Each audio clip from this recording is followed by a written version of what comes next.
So, here's the letter. 4th of July 2019. Dear Senator, greetings.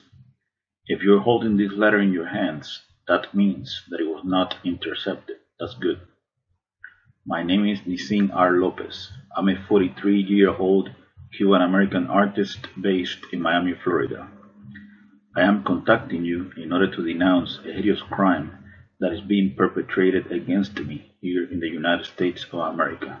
Contract stalking and electronic weapons assaults sponsored by corrupt folks in positions of power.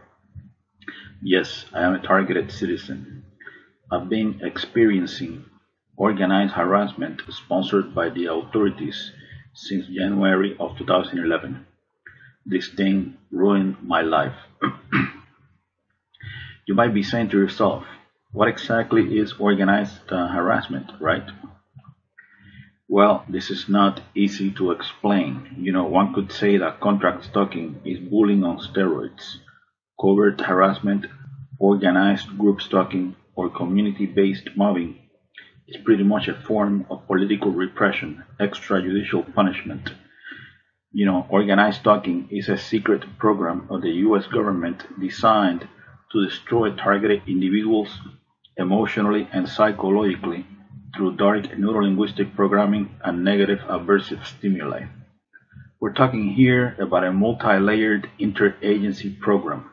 Law enforcement is behind this, the intelligence community is behind this, and contractors are behind this as well. Private security companies mostly employ ex-law enforcement and ex-military.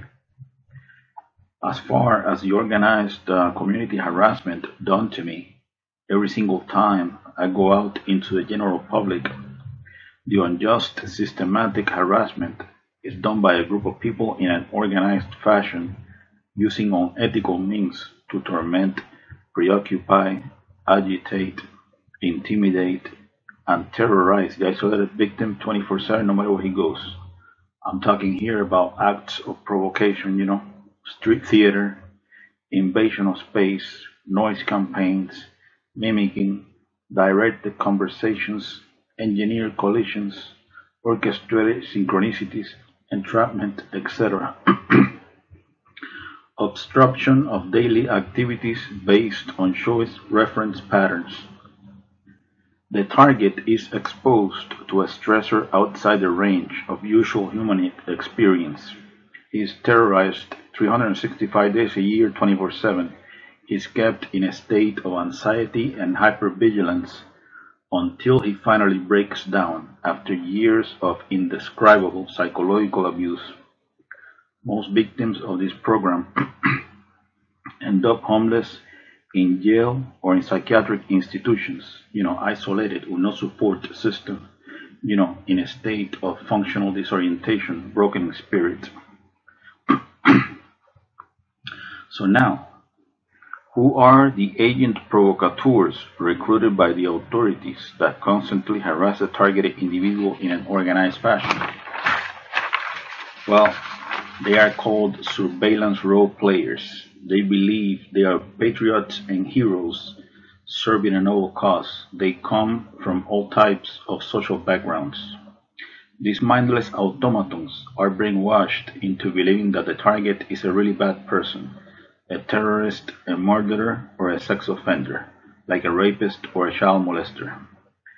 These perpetrators, they are enlisted through community programs such as InfraGard, Citizen Corps, and Neighborhood Watch.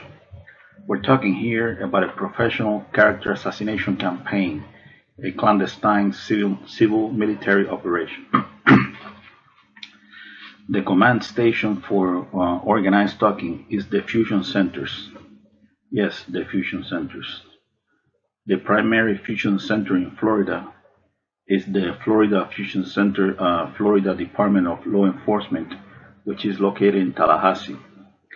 And the fusion center that is the closest to me, to my area, is the Homeland Security Bureau Southeast Florida Fusion Center, which happens to be the Fred Taylor headquarters for the Miami-Dade Police Department.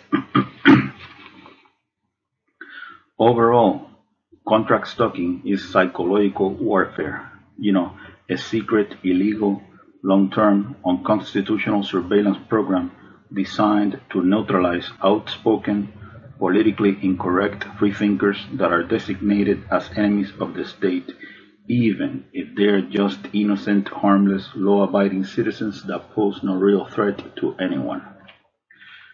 Keep in mind that the watch-listed individual is also subjected to directed energy weapons and other forms of prolonged psychological torture. I'm talking about mind control neuro weapons, remote neuro monitoring. The human test subject is implanted with highly advanced neuro nanotechnology that enables brain-to-computer interface integration completion. This secret technology of DARPA flavor enables the handlers to link the target's unique brain signature to their supercomputer. These are some of the things that they can do with this technology. This technology enables the handlers to read the target's thoughts verbatim in real time. They can tap into the optical nerve and into the auditory system. They can see what you see, and they can hear what you hear. This technology allows the handlers to map out all the target's emotional states, especially negative emotions like sadness, anxiety, fear, anger, etc. They can beam these emotions back into the target anytime. They can even Google your memories. This technology can be used to implant words, phrases, images, and motion pictures into the target's psyche or natural stuff. The idea behind this is to make the target believe that those are his real thoughts when they are not, synthetic telepathy. This technology can be used to control dream cycles and sleep patterns. They can deprive the target of sleep. This technology can be used to control the muscle movement of the target, causing spasms. They can also inflict pain in any part of the body. This technology can be used to sexually manipulate the target. It can make the target feel sexual arousal, or it can sort of turn off the target's sexuality altogether. It can also be used to manipulate the hormones of the target, thus lowering and raising estrogen and testosterone levels in women and men respectively. This technology can also be used to eliminate the target with an artificial heart attack that generates no forensic evidence. Really amazing stuff, right? All the experiences of the subject are stored in a supercomputer that predicts behavior based on past choices. I think the ultimate end of this program is to create a digital clone of the target's brain. They basically got control over your thoughts, feelings, emotions, sensations, etc. Full spectrum dominance, So now, the leader of clandestine operations in the CIA, Elizabeth Kimber, she doesn't know anything about this nasty behavioral modification program.